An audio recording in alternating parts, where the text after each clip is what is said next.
Mbukelo we-JTM iphelile ke i-first half la enkundleni yesive kasomhlolo ligoli ngawusho ukuthi kusede 0 eSwatini 0 bafana beAngola ngihleti ke na Shado la ngihleti Nandura Shado iphelile i-first half engabe na ubuka ligodfo lingakubani Mr John ngicabanga ukuthi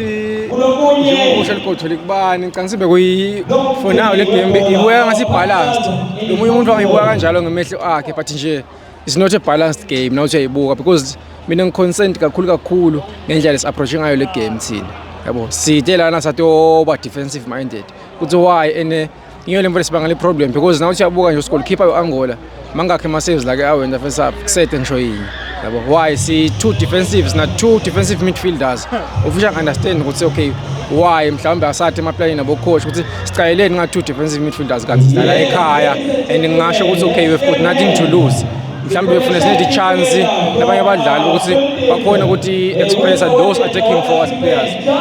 Okay no ngiyakuva Shado ngifuna kuva Ndumisona uyibuka le game le ngibuka ukuthi ema chances la sa createwe iAngola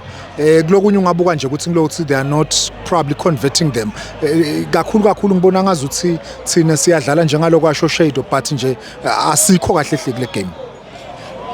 Kuliqiniso lelo le game mawuthatha kubuka vele sikhathi lesiningi ibhola eku-Angola nawo buka le ndlela vele la isho Shado ukuthi la eSwatini sine sitena two ama-defensive midfielder ene Masangane akasiyo i-natural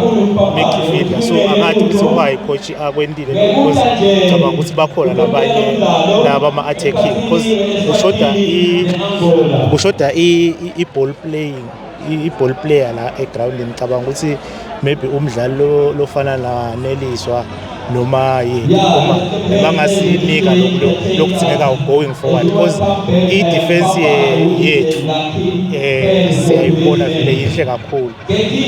siyabona nje number 3 Shongo no is good abakhona ukwenza la ngakuye vele sekukhona ngale ngendla just 18 wa-Angola no muhle kakhulu lo mdlalo lo cabanga ukuthi na coach naye umbonile so second half la ibuya cabanga ukuthi utabe alendile iplan ukuthi ngabe bangamvimba kanjani phindze futhi ngala ngesancele ukhona lo just 10 wakhona eAngola no naye uhlupho kepha ke ngicabanga ukuthi well covered ngalapho ukhona Lindo Mkhondo ngalapho ukhona sebese sekubana show ngicabanga ukuthi igame mawuyibuka ukhashana uyabona ukuthi i-balanced but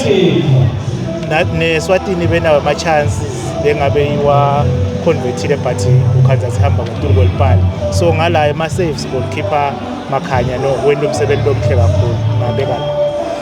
Okay ngiyethemba ke ukuthi usovile mbukeli ngibona lesingakupha kona kwanyalo siku half time 0 eSwatini 0 bafana beAngola siphinde sihlangane na uphela umdlalo stokusongela nje ukuthi Tinfo thambe kanjani.